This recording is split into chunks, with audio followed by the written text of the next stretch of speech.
আজিলৈ কোনো জন্মই নাই যোৱা ৩ সহস্ৰাব্দৰ ভিতৰত ইমান এনেকুৱা এগৰাকী মহামানৱ আপোনালোকে নাপাব।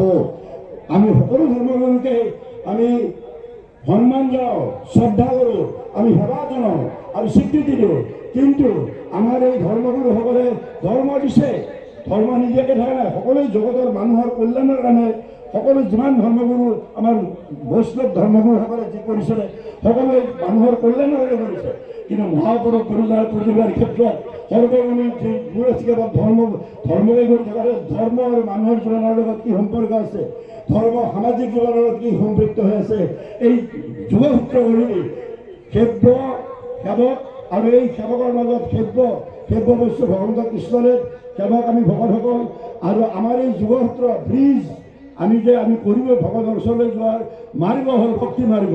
এই ভক্তি মাৰ্গ তেওঁ প্ৰতিষ্ঠা কৰিছিলে। ভক্তিৰ যোগেৰে ভগৱত প্ৰাপ্তি হ'ব পাৰে, জীৱনৰ ঈশ্বৰ প্ৰাপ্তি হ'ব পাৰে। কেৱল পৌত্তলিকতাবাদ বা নানা ধৰণৰ আচাৰ অনুষ্ঠানবিলাকে যিবিলাক অসাৰ্থক আচাৰ অনুষ্ঠানসমূহে ধৰ্ম হ'ব নোৱাৰে। ধৰ্ম মানে ঈশ্বৰ উপাসনা, ধৰ্ম মানে ভক্তি, ধৰ্ম মানে ঈশ্বৰ, ধৰ্ম আমাক কি শিকায়? ধৰ্মই আমাক সত্যৰ পূজা ধৰিবলৈ শিকায়, ধৰ্মই আমাক প্ৰেমৰ পূজা ধৰিবলৈ শিকায়, ধৰ্মই আমাক শান্তিৰ বাৰ্তা বিলাবলৈ শিকায়, ধৰ্মই সমন্বয়ৰ বাৰ্তা দিয়ে, ধৰ্মই অহিংসাৰ বাৰ্তা দিয়ে। যদি হিংসা য'ত থাকে তাত ধৰ্ম কেনেকৈ থাকিব? পোহৰ য'ত থাকে তাত এন্ধাৰ থাকিব নোৱাৰে। পোহৰ আৰু এন্ধাৰৰ সহাৱস্থান হ'ব নোৱাৰে, পাপ আৰু পুণ্যৰ সহাৱস্থান হ'ব নোৱাৰে, হিংসা আৰু প্ৰেমৰ সহাৱস্থান হ'ব নোৱাৰে। গতিকে মানুহক এই আমাৰ গুৰুজনে এই যুগজয়ী বাৰ্তাবিলাক দি একশৰণ হৰিনাম ধৰ্ম, সৰ্বোত্তম ধৰ্ম, আমাৰ এইটো বৈদিক সনাতন ধৰ্ম, যাক আমি বৈদিক সনাতন ধৰ্ম বুলি কৈছোঁ। এই সনাতন ধৰ্মৰ মূল তত্ত্ব হ'ল এই কংসত বিপ্ৰহা বহুলা বৰন্তি। আমাৰ মূল বেদৰ যিবিলাক তত্ত্ব, সেই তত্ত্ববিলাক আহি মহাপুৰুষ গুৰুজনাই আমাৰ যি বেদান্ত তত্ত্ব, সেই বেদান্ত তত্ত্ব আমি ভাৰতবৰ্ষৰ ভিতৰতে শংকৰে শুদ্ধমত ঈশ্বৰ ভক্তিৰ তত্ত্ব প্ৰচাৰিত শাস্ত্ৰ সাৰ জানি ইহাংক ৰজাৰে মোহৰে জীৱিকাৰ অৰ্থ ফুলে আপোনাৰ ভক্ত বাহনী। ধৰ্মই কি কৰিব লাগে? আৰু শাস্ত্ৰ জানিব লাগিলে শাস্ত্ৰ সাৰ জানা আৰু শাস্ত্ৰ জনাৰ কথা নহয়। গতিকে ভগৱন্তৰ যিটো আমাৰ ভক্তি মাৰ্গেৰে সেই ঈশ্বৰ প্ৰাপ্তিৰ এই পথটো মহাপুৰুষ শ্ৰীমন্ত শংকৰদেৱ গুৰুজনাই নৱবৈষ্ণৱ আন্দোলনৰ যিসকল ধৰ্মগুৰু আছিলে সকলোৱে ভক্তি মাৰ্গ গুৰু লৈছে, জ্ঞান মাৰ্গ আৰু কৰ্ম মাৰ্গ নাকচ কৰিছে। আৰু সেইটো মহাপুৰুষ আমাৰ পৰম পুৰুষ ভগৱন্তৰ কৃষ্ণদেৱেই কৈছে। এই কৃষ্ণদেৱ কোন আমি চিনি ল'ব লাগিব। জানিয়া ভজু ভাই ভগৱন্ত কয় এহু ৰহক মাধৱ মুখমুখি কয়। আমি জানি পেলাই, মানুহে জানি পেলাই কাম কৰিব লাগে। আমি জীৱনত সকলো কাম জানি পেলাই কৰোঁ, কিন্তু আমাৰ তথাকথিত হিন্দু ধৰ্মৰ মানুহবিলাকে আমি জানি পেলাই পূজা কৰিছোঁ নে জানি পেলাই কি কৰিছোঁ, সেই কথাটো মই তেওঁলোকক নিজকে আত্মা সুধি চাবলৈ আমি কওঁ যে আমি সকলো কাম জানি কৰিম, কিন্তু ধৰ্ম বস্তুটো নাজানিলে কৰিব নালাগে। জানিয়া বুজিব লাগে, জানিব লাগিলে ঈশ্বৰ তত্ত্বক আপুনি ঈশ্বৰক চিনিব লাগিব।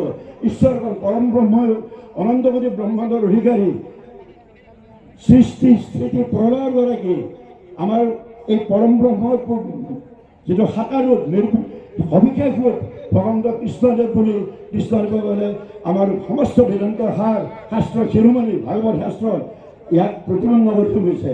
আৰু আমাৰ যেতিয়া বেদব্যাসে সমস্ত 4 বেদ 14 শাস্ত্ৰ সপ্তাদশ মহাভাৰত গীতাকে ধৰি গোটেইবিলাক শাস্ত্ৰ ৰচনা কৰাৰ পিছত যিটো ৰঘুৰ বন, সেই কথাটো আপোনালোকে সকলোৱে ভকত বান্ধৱসকলে জানে। আৰু নাৰদৰ উপদেশ মতে কেনেকৈ সৰ্বোত্তম শাস্ত্ৰ মহাভাগৱত শাস্ত্ৰ কৰিছিলে। মহাভাৰত শাস্ত্ৰৰ মূল তত্ত্ব কি? যে প্ৰকৃতি কহিলা তুমি আনেকে ধৰ্ম ক নকৈলা প্ৰকাশ্য কৰি কৃষ্ণ গীত নক সিজিলা তো ঋষি তোমাতো ঋষি পৰমন্যায় নাই সুস্থ চিত্ত তপ সেই অভিপ্ৰায় নাই মোৰ উপদেশে কৰা ভাগৱত শাস্ত্ৰ প্ৰচাৰক গোবিন্দৰ গুণ নাম মাত্ৰ। ভগৱন্তৰ গুণনাম আমি শ্ৰৱণ কীৰ্তন কৰিবলৈ পাৰে।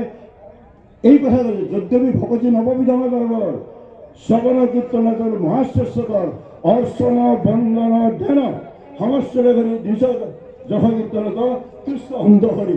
এই যে আমি শ্ৰৱণ আৰু কীৰ্তন, শ্ৰৱণ মানে কেৱল কাণেৰে শুনা আৰু আমি যিমানবিলাক আমি তাৰ আনন্দ পাব লাগে কথা নহয়। শ্ৰৱণ শব্দটোৰ অৰ্থটো শ্ৰৱণ মানে শুনিব লাগিব আৰু মানিব লাগিব। গতিকে ঈশ্বৰ পুৰুষৰ নামবিলাক গুণানুকীৰ্তন কৰ্ণপথে ভকতৰ ইয়াত প্ৰৱেশ হৰি দুৰ্বাসনা হয় অৱস্থায় যেহেন শৰতকালে জলৰ জলিকা মৰত স্বভাৱতে নিৰ্মল কৰে ভগৱন্তৰ এই বাণীবিলাক যদি কৰ্ণপদে ভগৱন্তৰ হৃদয়ত যাব লাগিব আপোনাৰ এখন কৰ্ণৰ আপুনি মগজুলৈ পঠাব লাগিব গতিকে এই ধৰণে চিন্তা কৰি আপোনালোকে যদি হৃদয়ত ভগৱন্তক স্থাপন কৰিব পাৰে তেনেহ'লে আপোনাৰ বস্তুত হ'ব কুটুম্বক হ'ব কেনেকুৱা হ'ব আমি মানে বিষ্ণুময় দেখে যিটো সমস্ত জগত জীৱন মুক্ত হৈ অচিৰাকালত জীৱন মুক্তিৰ কথা ভগৱান আমাৰ গুৰুজনে আমাক কৈ গৈছে লিবাৰেশ্যন থিওৰি অফ লিবাৰেশ্যন মুক্তি তত্ত্ব আপুনি জানে যদি ভাবে ভাৰতৰ দৰ্শনসমূহে আমাৰ মুক্তিটো মৃত্যুৰ পিছতহে হোৱাৰ কথা কৈছে কিন্তু জীৱন মুক্তিৰ কথাটো কোনো দাৰ্শনিকে আমাক কোৱা নাই গতিকে মহাপুৰুষ গুৰুজনাই কৈছে আমি জীৱনতে জীৱন মুক্ত হ'ব লাগে জীৱন মুক্ত হ'লে আমি কামনা বাসনা লালসা এইবিলাক